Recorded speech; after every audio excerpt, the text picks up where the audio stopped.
Welcome to the program, everyone. I'm Christiana Manpour in London. The United States and the United Nations are strongly condemning the violence that's erupted in Nigeria. And these are some of the latest images: smoke billowing into the sky amid reports of a prison in Lagos being set ablaze.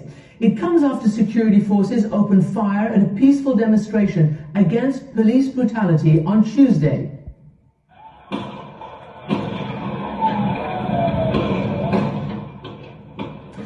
Witnesses and Amnesty International say at least 12 demonstrators were killed in Lagos, which is Africa's most populous city.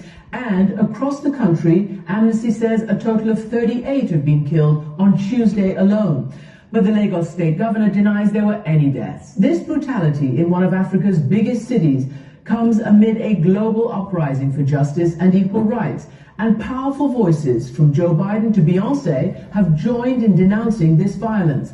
Activist and renowned rapper Folarin Falana, better known by his stage name Falz, led one of the first protests 2 weeks ago, and he's been taking part ever since. And he's joining me now from Lagos. Falz, welcome to the program. We're coming to you because you've obviously got, the pulse of the people. You've got 7 million Instagram followers, and you have been organizing some of these protests and joining in. Can you tell me how this all started? What turned this city into violence?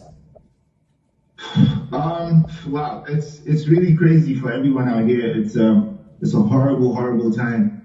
And if this was yesterday, I probably wouldn't have been able to take this call because I was extremely distraught. It was a horrible incident. But it started probably about 2 weeks ago, roughly about 2 weeks ago, on the 8th of October. Myself and another artist named Runtown, we had shared on our Twitter and Instagram pages that we were going to do a walk, just a march, a peaceful protest against all forms of police brutality, all forms of police misconduct in general. And we did that with the hashtag #EndSARS. The hashtag was already in existence. This is something that was already a big thing on social media, but no one had actually gone ahead to do a physical protest. So we decided to take that extra step. So we went out on the 8th, I think it was a Tuesday. We went out and probably were expecting maybe around about 50, 100 people, but probably got around about 2,000 people or so that came out on that very day. And it was huge. We did a march to a police station which has some high-ranking officers here in Lagos, and we handed in a petition just saying that the youth as a group were very, very unhappy with the way things were going, and we were really furious about police brutality, police harassment, police extortion, and enough is enough. Basically, everyone was standing up. Everyone was lending their voice to this particular cause. So from that day up until now,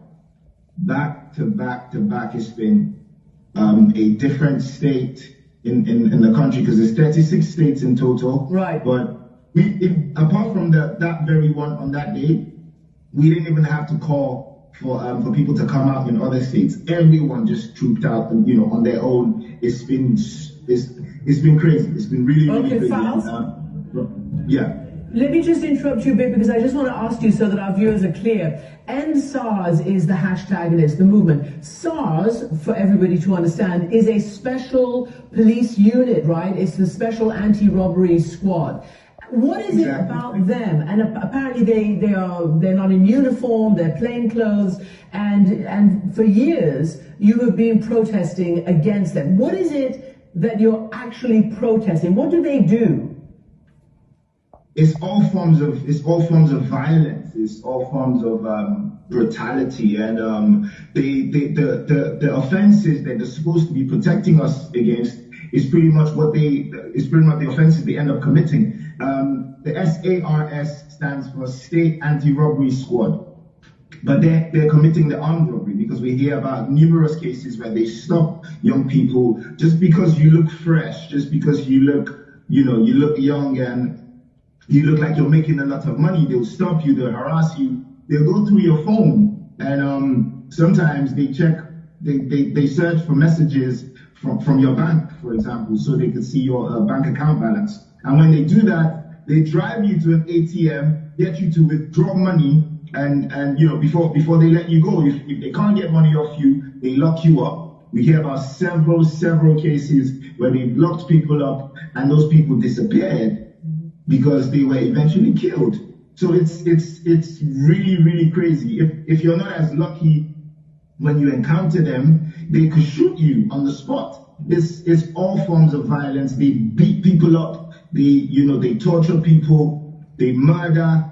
They commit armed robbery. It's everything. It's everything. And there have been so many cases. Let me just ask you a question. Let me ask you a question, because you're right. This has been going on since about 2017. Now, as you know, the state governor in Lagos has denied that there were any deaths, although despite video, despite Amnesty International and eyewitnesses, the Nigerian military, or at least a wing of it, the army has said it's fake news, and they don't believe it. But here's what your president has said, because to an extent he says that he's heard you, and these forces should have been off the street, he says. Can we just play a little bit from his speech?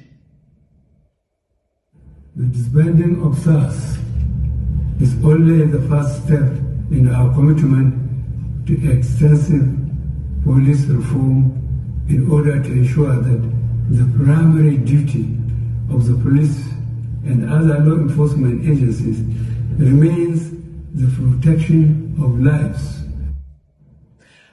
Falz, what do you make of that, and how much stock do you put in the pledges for police reform? It's infuriating, it's annoying, it's frustrating. And I think that's exactly how everyone's feeling, because they've been reforming the police for the longest time, but we've never actually seen actual action. And they said, I was about to say, since 2017, they've been announcing that the SARS unit has been disbanded. They announced in 2017, announced in 2018, announced in 2019, now in 2020.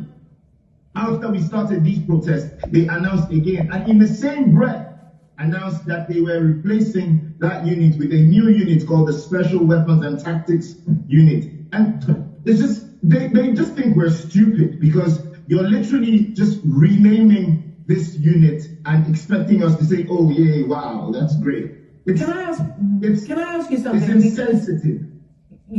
I want to ask you what you're demanding, but first I want to ask you, because you alluded to, the stressful situation and the lack of safety. There are a lot of young people who we've reached out to, a lot of people who are very upset and very, like you, but didn't want to appear on camera because they're afraid for their lives. Are you afraid for your own safety?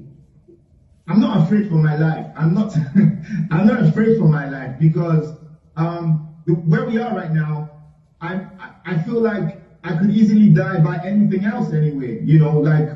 There's a sheer, I don't even know where to start from. We have non-existent healthcare, for example. We have a seriously high level of poverty. There's unemployment.